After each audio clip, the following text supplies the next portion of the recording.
दोस्तों, नींबू के पौधे में फूल आ रहे हैं तो कुछ काम तुरंत करना बहुत ज़रूरी है ताकि फूल जो है वो फल में कन्वर्ट हो सके। हम ये काम जनवरी के सेकेंड वीक में कर रहे हैं। आप किसी भी सीज़न में जब आपको प्लांट में फूल दिखाई देते हैं तब आप ये सभी कामों को कर सकते हो। सबसे पहली चीज़ तो आप ये ध्यान देना कि अब पौधे में कटाई छटाई आपको नहीं करनी है, मतलब हार्ड प्रूनिंग नहीं करनी है, क्योंकि आगे आने वाले समय पर किसी भी डाली में आपकी कलियां आ सकती हैं। अगर आप प्रूनिंग कर दोगे तो हो सकता है जो आगे फल बनने वाले हैं वो आपके प्रून हो जाए, ख़त्म हो जाए। दोस्तों, मैं हूँ विजया और आप देख रहे हो विजयास क्रिएटिव गार्डन। मेरे जो है प्लांट में एक तरफ तो नींबू पक रहे हैं और दूसरी तरफ नए फूल भी आने लगे हैं। गमले और ग्रो बैग में लगे हुए पौधे के पास इतनी एनर्जी नहीं रहती है कि वो दोनों को मैच्योर होने पर भरपूर समय दे सके। तो हम जो है फलों को हार्वेस्ट कर ले रहे हैं, रख देंगे, ये पीले और हो जाएंगे। आपने जो भी मल्चिंग करी है अभी तक प्लांट में, उसको आप एक तरफ कर दीजिए और थोड़ा सा गुड़ाई कर दीजिए। गुड़ाई कर देने से दो फायदे होंगे। एक तो देखिए मिट्टी खुल जाएगी, उसमें सूरज की रोशनी भी पहुंचने लग जाएगी। ऊपर अगर किसी कारणवश फंगस वगैरह बन रही है तो वो भी हट जाएगी। मिट्टी में जड़ों के आसपास हवा पहुंचने लग जाएगी। मिट्टी के ऊपर की तरफ कई बार जड़ें जो हैं ऊपर आ जाती हैं, तो उनको आप हटा सकते हो गुड़ाई करते समय, कोई भी नुकसान नहीं होगा।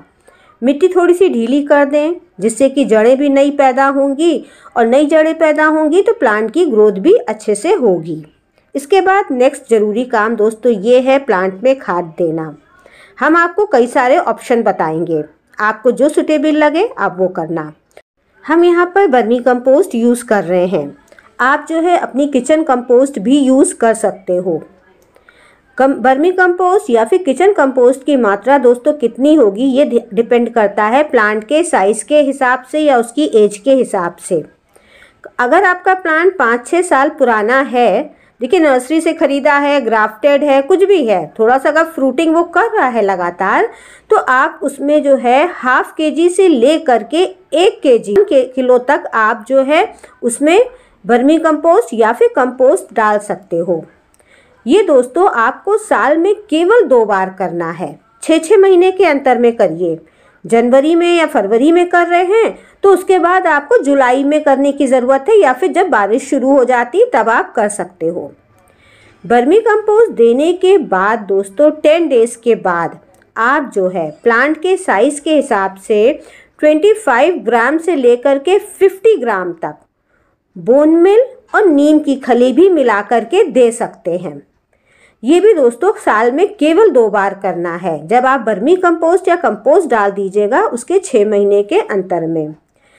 प्लांट में जब भी खाद डालें तो बिल्कुल बीच में ना डाल करके बल्कि थोड़ा सा मेन स्टेम से दूर बढ़ करके डालें, क्योंकि किनारे किनारे फीडर रूट्स रहती हैं जो न्यूट्रिएंट निकलेंगे तो वो जल्दी से एब्जॉर्ब करेंगी।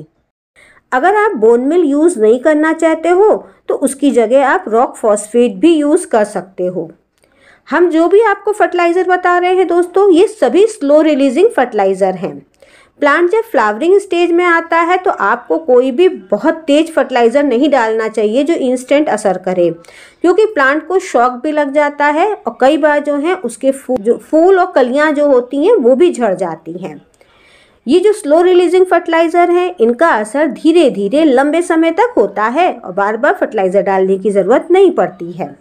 और अगर आप बीच में कोई भी लिक्विड फर्टिलाइज़र बनाते हैं, चाहे जो इससे पहले हमने एक लिक्विड फर्टिलाइज़र वगैरह शेयर किया था, तो वो भी आप डाल सकते हो अगर आपके पास कोई ऑप्शन नहीं है, लेकिन वो आप थोड़ा जल्दी जल्दी डालिएगा। वैसे ये नींबू में अधिकतर होता है कि जिस डाली में इधर 1 साल जो है फल आता है, नेक्स्ट ईयर जो है उसमें नहीं आता है, तो आप वैसे ध्यान रखना। नेक्स्ट ज़रूरी चीज़ ये है दोस्तों कि अब ज़रा पानी डालने पर थोड़ा सा कंट्रोल करिएगा। जब तक आप फूल जो हैं वो फल में कन्वर्ट ना हो जाएं, तब आप एक बार प्लांट की मिट्टी को ज़रूर चेक कर लीजिएगा, तभी पानी दीजिएगा। मॉइस्चर दिखता है तो पानी बिल्कुल ना दें। इसका ये मतलब मेरा बिल्कुल नहीं है कि प्लांट की मिट्टी को सूखा छोड़ दें। अगर आप ज़रूरत से ज़्यादा पानी दोगे या ज़रूरत से कम दोगे तो दोनों ही केस में दोस्तों फूल झड़ जाते हैं। एक हम आपको ज़रूरी बात और बताते हैं, प्लांट में जो है फूल तो हमेशा ज़्यादा आते हैं, बहुत ज़्यादा आते हैं, लेकिन दोस्तों सब फूल जो है फल में कन्वर्ट नहीं हो पाते हैं। चाहे आपका ज़मीन में लगा हो चाहे गमले में लगा हो, प्लांट जो है अपना मैक्सिमम फूल जो है गिरा देता है। प्लांट में जो ब्रांचेस हेल्दी रहती हैं, मजबूत रहती हैं, वही टिकती हैं। और साथ में अगर बटरफ्लाइज या फिर और जो इंसेक्ट्स हैं, पॉलिनेटर्स हैं, वो आके पॉलिनेट जिन फूलों को करते हैं, वही जो है फूल फल में कन्वर्ट कर सकते हैं। आप जो है मौका पड़ने पर जब आपके फूल खिलने लगते हैं, तब आप चाहो तो किसी भी मीठी चीज़ का, शहद का या किसी मीठी चीज़ का आप स्प्रे कर दो, क्योंकि मीठी चीज़ की खुशबू से जो पॉलिनेटर्स होते हैं वो आपके प्लांट के पास में आ जाएंगे और वो उसको पॉलिनेट कर देंगे। वैसे तो ये जो चींटियाँ वगैरह हैं ये भी बहुत बढ़िया पॉलिनेटर्स होती हैं। इन सभी टिप्स के साथ दोस्तों एक चीज़ बहुत ज़रूरी है कि प्लांट को कम से कम डायरेक्ट 6 घंटे की सूरज की रोशनी बहुत ज़रूरी है, नहीं तो दोस्तों किसी भी चीज़ का रिज़ल्ट अच्छा नहीं मिलेगा। आपका फरवरी में, मार्च में मिलीबग्स भी लग सकते हैं, तो आपको ध्यान रखना होगा। शुरू में ही हटा दीजिएगा, बहुत अच्छा रहेगा, नहीं तो नीम ऑयल वगैरह यूज़ करिए। कभी कभी दोस्तों सफ़ेद रंग के रोए वाले और भी तरीके के कीड़े हैं जो कि काफ़ी कुछ मिलीबग की तरह लगते हैं, तो मेरे भी प्लांट में काफ़ी ज़्यादा हो गए थे। मैंने जो था इसमें इमिडाक्लोप्रिड का जो था स्प्रे किया था, हर 5 डेज़ के अंतर में करती थी। मुझे 4 बार स्प्रे करना पड़ा, मतलब कह दो कि मैं 20-25 डेज़ तक करती रही हूँ। तो वो ख़त्म तो हो गए थे, लेकिन अभी भी कहीं कहीं बीच में थोड़ा थोड़ा दिख रहे हैं। तो अभी जो है कुछ दिन के बाद मैं फिर से एक उसमें स्प्रे करूँगी। तो दोस्तों उम्मीद है आपको वीडियो पसंद आया होगा। थोड़ा सा भी पसंद आया हो तो लाइक के बटन पर हिट करके जाना। तो प्लांट जो है कभी भी बहुत कमज़ोर डाली में अपने फ्रूट्स को नहीं रखता है।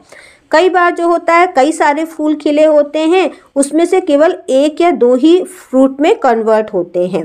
तो अगर आप देख रहे हो आपकी कई सारी डालियां पास पास ही खिली हुई हैं, तो आप जो है उस समय केवल उन 1-2 डाली को हटा दो, ताकि आपको अगर कुछ फूलों से फल मिले तो वो आपको हेल्दी मिले। तो ये काम देखिए, ये भी काम हम करते हैं। तो ये सब छोटी छोटी सी टिप्स होती हैं। और भी कई लोग कमेंट कर रहे थे कि उनके जो प्लांट में जो है फूल ही नहीं आ रहे हैं, बहुत समय से फल ही नहीं बनते हैं। तो फ्रेंड्स कई चीज़ें होती हैं, हो सकता है आपका प्लांट जो है बीज का हो, बीज से जो प्लांट ग्रो होता है और गमले में लगा हो तो उसकी फ्रूटिंग में काफ़ी टाइम लग जाता है।